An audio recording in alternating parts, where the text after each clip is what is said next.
All right, welcome everyone. Today we're gonna crack open the blueprint of the English language itself. We're gonna look at the fundamental parts that let us share ideas, tell stories, and really make sense of the world, all by exploring the building blocks of a single sentence. You know, it all really boils down to one simple question. How do we take just a handful of words and arrange them to create a really complex thought? This isn't about memorizing a bunch of boring rules, not at all. It's about understanding a powerful and creative system for building meaning piece by piece. So here's our game plan. First, we'll look at the core engine of any sentence. Then we'll see how to add some descriptive power to it. After that, we'll explore the words that connect all our ideas and express feelings. And finally, we'll get into something really cool, how words themselves can actually change form. Right, so every single sentence, I don't care how simple or complex it is built on the exact same foundation. Think of it like a core engine, and it's powered by just two essential parts, a noun and a verb. That's it. Okay, first up is the noun. The best way to think about a noun is as the who or the what of your sentence. It's your subject. It could be a person, like a teacher, a thing, like a car, a specific place, like Paris, or even a big abstract idea, like freedom. Now, if the noun is the what, then the verb is the what's happening. It's the action, the doing word. It can be something super dynamic, like run or write, or it can just express a state of being, like the word is or have. It's the engine that really brings that noun to life. So here's the magic. You put those two together, and bam, you have a complete thought. Our noun is fox, our verb is jumps. Fox jumps. That's the whole thing. That is a sentence, and it is the absolute bedrock we're going to build everything on top of. But let's be honest, fox jumps is a little plain, right? So now we get to the fun part, adding color, detail, and texture. This is where we bring in adjectives and adverbs to give our sentence some real personality. An adjective's whole job is to describe a noun. It answers questions like, what kind is it? Or which one? It adds qualities. Is the car blue? Is the cake delicious? Is that boy tall? It just adds that extra layer of information. Just look at how a single word can completely transform the image in our minds. A boy. Well, that's pretty general. But a tall boy, now we have a much, much clearer picture.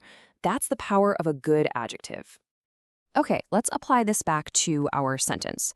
We're not talking about just any old fox anymore. Now it's the quick brown fox. See? With just two little adjectives, our sentence is already way more vivid. Next up, the adverb. Now, while adjectives modify nouns, adverbs are a lot more versatile. They can modify verbs, adjectives, or even other adverbs. They usually tell us how, when, or where an action happens. Let's look at this example here. Nadim walks, that tells us what he's doing. Fine. But Nadim walks slowly, now that tells us how he's doing it. That one adverb completely changes the pace and the whole feeling of the action. Okay, so we've got our core engine, we've added some description, but sentences need some kind of glue to hold them together, right? And a way to express emotion. That's where our next set of words comes into play. These are pretty much the final pieces of our puzzle. You've got pronouns like he or she, which just stop us from sounding repetitive. Prepositions like in or over show the relationships between things. Conjunctions like and or but are the links in the chain for our ideas. And of course, interjections like wow, they give our sentences a real emotional punch. Let's go back to our fox one last time. See that word over? That's a preposition. It connects the action, the jumping, to a whole other noun, the dog. Without it, the two parts of the sentence are just floating there, totally disconnected. This is that glue in action, creating the full classic sentence we all know. Now for a really fascinating idea. Words. They aren't static.